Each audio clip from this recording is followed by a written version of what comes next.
Wala siya. Anong pangalan niya? Siya lang hindi na, Sabi nagsukat pa ng uniform, di kasya.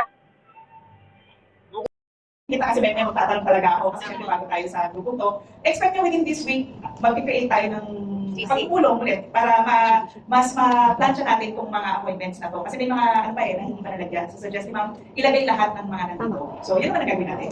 So sana sa pag-move forward natin, sana ina-expect ko na 100% yung supportan ninyo. Yes. Para mas maging kasing ganda ng ginagawa namin sa parada. Kasi actually yun yung weapon ko dun sa amin. Talagang lahat ng officers ko nakikisa na talagang suportado yung mga programa namin, masisipag. So sana yun din ang maasahan sa inyo para mas maging mapaganda natin yung kababayan sa Venezuela. Yes, so ito naman. Thank you sa tiwala. Yun si Ma'am Uniform, Ma'am sa pamihingi.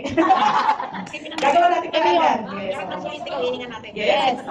Pag-check natin uniform, Hanggang Biyernes. Tapos yung first project natin, usapan natin yan.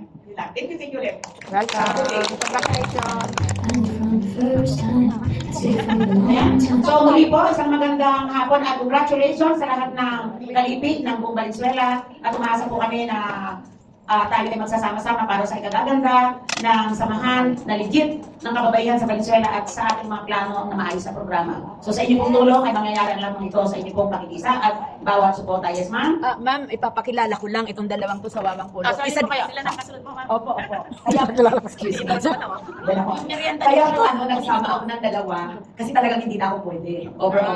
So, advisor na lang ako nila. So, ma'am, asahan nyo yung dalawa kung sino. Mag-election na nila, ma'am. Yes, ma'am. Sa Sa barangay kasi nila kasi 3 years na kami. Si Ma'am Missy kasi yun na yun.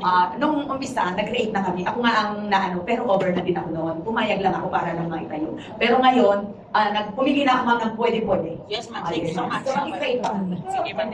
So yun, kapag may mga elections ma'am, coordinated na Yes, sa akin, ma'am. no? Pwede po kayo. Sige. Ganun, mag-usap-usap pa tayo. Ayan. Para mas maging maayos. At least ma'am, kilala mo na ang dalawa. Si Ma'am Jane, si Ma'am Maris. May attendance So, si yung President. Opo. Sige, thank you. Okay. Okay.